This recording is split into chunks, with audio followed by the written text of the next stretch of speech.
اللہ کے بابرکت نام سے شروع کرتا ہوں جو بڑا مہربان نہایت رحم والا ہے،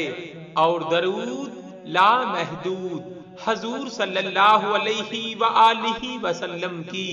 بارگاہ ناز کے اندر، بارگاہ پر وقار کے اندر ہدیتن، عقیدتن، محبتن، نذرانتن، تحفتن، مودتن، ادبن پیش کرنے کے بعد ہر ارادہ پورا ہوگا۔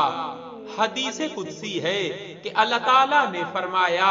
جس کو میرے ذکر نے سوال سے روک رکھا، میں اسے مانگنے والوں سے بھی زیادہ اور افضل عطا کروں گا۔ اس حدیث پر علامہ سخاوی رحمت اللہ تعالی علیہ فرماتے ہیں کہ اگر تو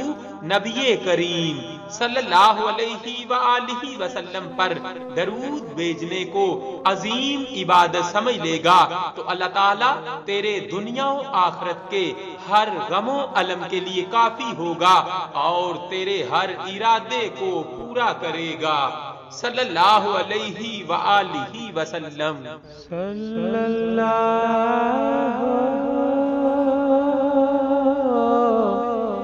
علیہ